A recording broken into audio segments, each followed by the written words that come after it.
exclaimed a gleeful Miki, gripping a pen. Sitting at the counter next to Kyoko, she had just finished writing a wish on a vertically folded piece of paper known as tanzaku. As Miki held up the paper, Kyoko asked, "What did you wish for this time?" while trying to peek.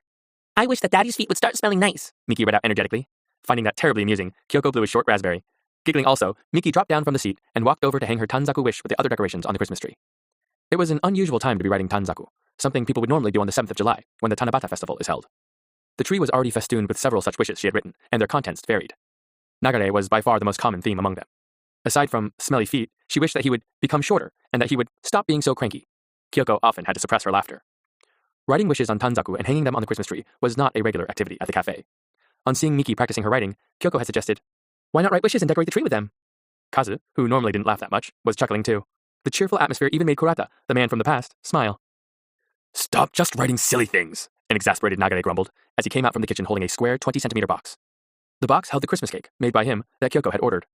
Miki looked at him and giggled, then turned to the tanzaku hanging from the tree, clapped her hands, and prayed in the traditional Shinto way. Was it Christmas? Or the Tanabata festival? Or was she pretending to visit a shrine? It was all very confused. "Right, next one," said Miki, far from finished, as she began to write once more. "Oh, not again," Nagare sighed.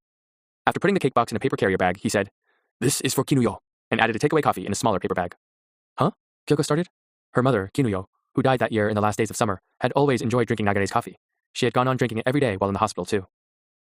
"Thank you," Kyoko said softly, tears in her eyes. She was moved by his thoughtful kindness in adding the coffee that Kinuyo loved, even though she never ordered it.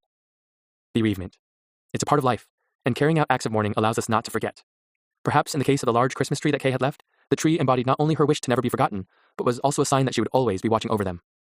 As for the way the Christmas tree was used, well, it was unconventional. But if Miki enjoyed it, it was certainly being used in accordance with Kay's wish. "How much was it again?" asked Kyoko, wiping a tear. Nagare narrowed his eyes further, perhaps in embarrassment.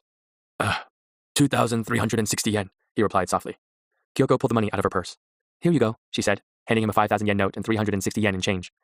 Nagare took the money and pressed the